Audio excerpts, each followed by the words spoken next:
Good evening, friends. Today I am going to discuss a very important topic, that is role of current affairs in UPSC examinations.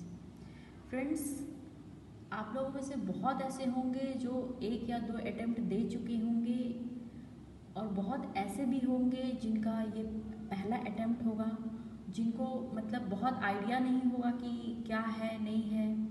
तो उनको मैं ये बताना चाहती हूँ कि जो जो दे रखे हैं ये एग्ज़ाम, उनको ये पता होगा कि करंट अफेयर्स का क्या रोल है यूपीएससी एग्जामिनेशन में और सिविल सर्विसेज एग्जामिनेशन में। बट जिनका फर्स्ट अटैम्प्ट है उनको ये चीज़ बहुत ज़रूरी है जानना कि हाँ, करंट अफेयर्स का क्या रोल होता है prelims as well as mains examination में।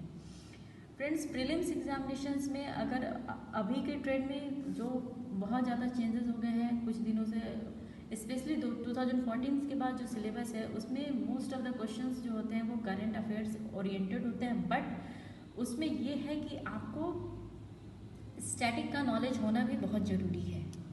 इसलिए क्योंकि आपका कॉन्सेप्ट जब तक क्लियर नहीं हुआ तब तक प्रीलिम्स क्वालिफाई करना टफ हो जाता है।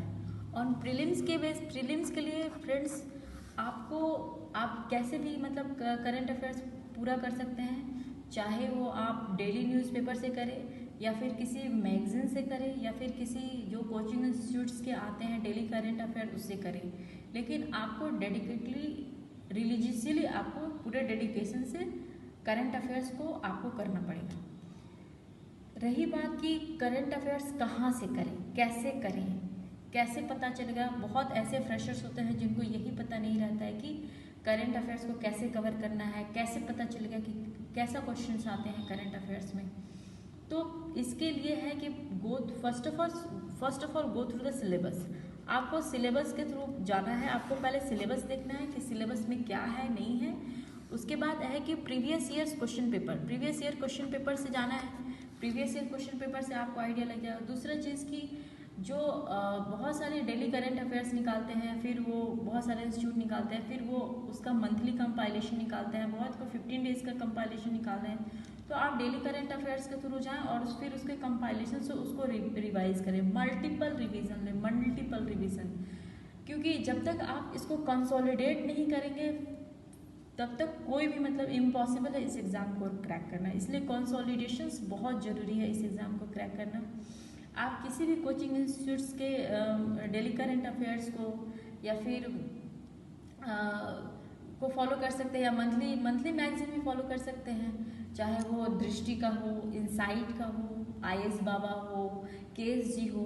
कोई भी इंस्टीट्यूट है वो पूरा का पूरा आपको यूपीएससी का जो डिमांड है उसको वो फुलफिल करता है। यूपीएससी का जो भी डिमांड है उसको वो फुलफिल करता है।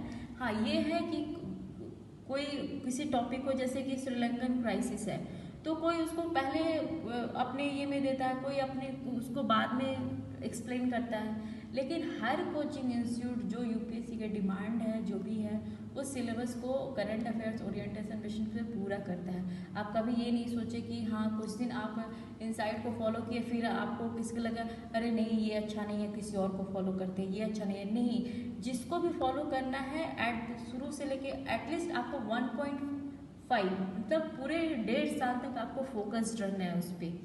आपको कहीं भी डिविएट नहीं हो रहा है। आपको ऑनेस्टली उसके साथ मतलब कि एक भरोसा के साथ उसको जाना है कि नहीं इसको करना है। और कोई भी कोचिंग इंस्टीट्यूट है उसको पूरा कराती ही है और आप इस तरह से कवर कर सकते हैं। आप ये बिल्कुल ये नहीं हो कि कुछ लोग कहते हैं कि न्यूज़पेपर से कर रहे हैं। हाँ, जो जैसे कंफर्टेबल है आप उससे करें, मैगजीन से कर रहे हैं मैगजीन से कीजिए। डेली करंट अफेयर्स आप उसको डेली करंट अफेयर्स करें, किसी भी इंस्टीट्यूट का करें। कोई ज़रूरी नहीं है कि आप इसका करें या उसका करें। हाँ, जैसे मैं दृष्टि IAS का मैं बता रही हूँ कि डायरेक्टली और इनडायरेक्टली इस बार के प्रीलिम्स क्वेश्चन में डायरेक्टली और इनडायरेक्टली दृष्टि IAS के जो ये करंट अफेयर्स थे, उनका मंथ में 2 बार आता है, 2 मैगजीन्स आते हैं, उनके कंपाइलेशंस डायरेक्टली इनडायरेक्टली उनसे 60 क्वेश्चंस प्रीलिम्स में बिल्कुल डायरेक्टली इनडायरेक्टली थे। अगर आप रिलीजियसली 1 ईयर तक इसको फॉलो किए होंगे, जो लोग किए होंगे उन लोगों ने देखा होगा, महसूस किया होगा कि प्रीलिम्स के क्वेश्चंस डायरेक्टली इनडायरेक्टली थे। 60 क्वेश्चंस डायरेक्टली इनडायरेक्टली थे और फ्रेंड्स आपको पता होगा जैसे कि 1-2 सालों से आप कट ऑफ देख रहे होंगे कि लेस देन 50% ही कट ऑफ जा रहा है। तो अगर आप करंट अफेयर्स पे भी ज़्यादा फोकस्ड रहे होंगे और उसको पूरा कंसोलिडेट किए होंगे तो आप बहुत इजीली प्रीलिम्स इस बार क्रैक कर चुके होंगे या आपको ऐसा महसूस हुआ होगा। जो लोगों को नहीं क्लियर कर पाए हैं उनके लिए कोई ये नहीं है, आप अपनी कमियों को देखें, पहचानें और फिर से एक बार देखें कि हाँ कहाँ क्या दिक्कत हो रहा है। लेकिन करंट अफेयर्स करें, करंट अफेयर्स के साथ साथ ये है कि स्टैटिक कैसे करें, स्टैटिक को कैसे मतलब इसके साथ साथ करें। फ्रेंड्स आप कोई भी मैगजीन्स को फॉलो कर रहे होंगे या डेली करंट अफेयर्स को फॉलो कर रहे होंगे तो आप उसमें देख रहे होंगे कि जो भी मंथली मैगजीन्स आते हैं उनके साइड में एक बॉक्स बना रहता है।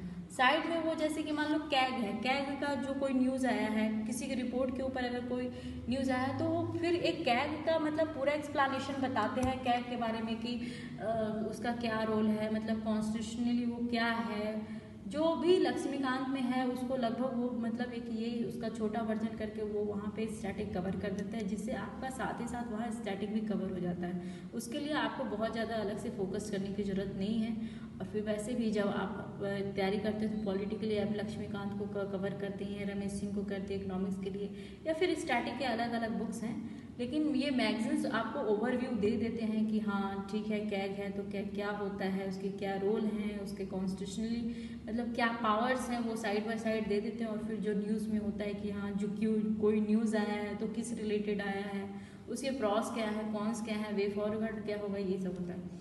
अब करंट अफेयर्स में ये है कि बहुत जो फ्रेशर्स होते हैं या फिर जो ये होता है वो ये सेग्रीगेट नहीं कर पाते हैं कि एक ही न्यूज़, अगर कोई एक न्यूज़ हुआ है पब्लिश तो वो कैसे प्रीलिम्स में उसका क्या रोल है और मेंस में उसका क्या रोल है।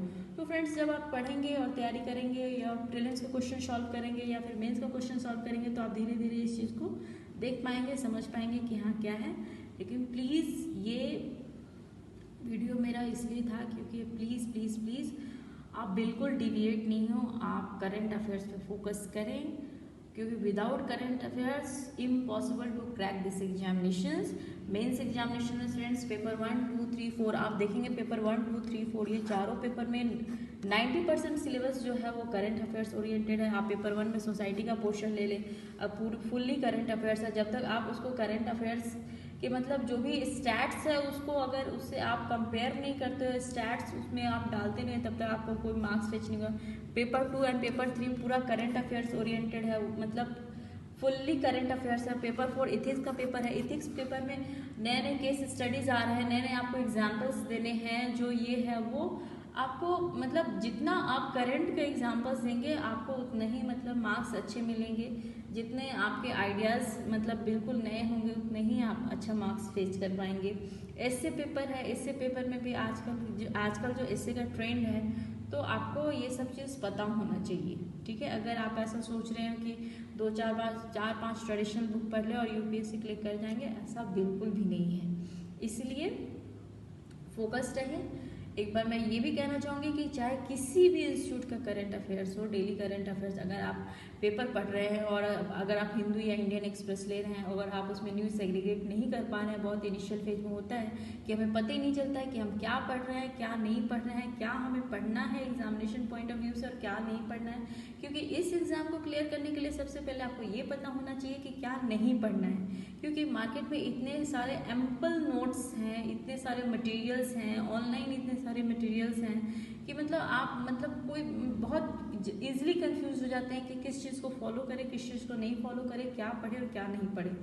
तो इस एग्ज़ाम को क्लियर करने के लिए सबसे पहले ये समझना जरूरी है कि क्या नहीं पढ़े, किस चीज़ को हमको हटाना है, कितना मिनिमम जो हमारा सोर्स कितना मिनिमम हो, और मिनिमम सोर्स के साथ उसका कंसोलिडेशंस बहुत अच्छा होना चाहिए। और मल्टीपल रिवीजन लीजिए, ज़्यादा से ज़्यादा क्वेश्चन प्रैक्टिस कीजिए, prelims as well as mains. जो लोग अभी मेंस लिखने जा रहे हैं, बहुत ऐसे भी स्टूडेंट होंगे जो 3 घंटे में अपना पेपर पूरा नहीं कर पा रहे होंगे, लेकिन प्लीज़ डिविएट होने की ज़रूरत नहीं है। आप एक दिन में 2 पेपर कीजिए, 2 पेपर 3 पेपर लिखिए, ज़्यादा से ज़्यादा लिखने का कोशिश कीजिए। और जितने सोर्सेज आपने पढ़े हैं उसको मल्टीपल रिविज़न लेके उस पर ट्रस्ट करके और ज़्यादा से ज़्यादा प्रैक्टिस करके जाइए, ठीक है। And yes friends, thank you very much and my best wishes for all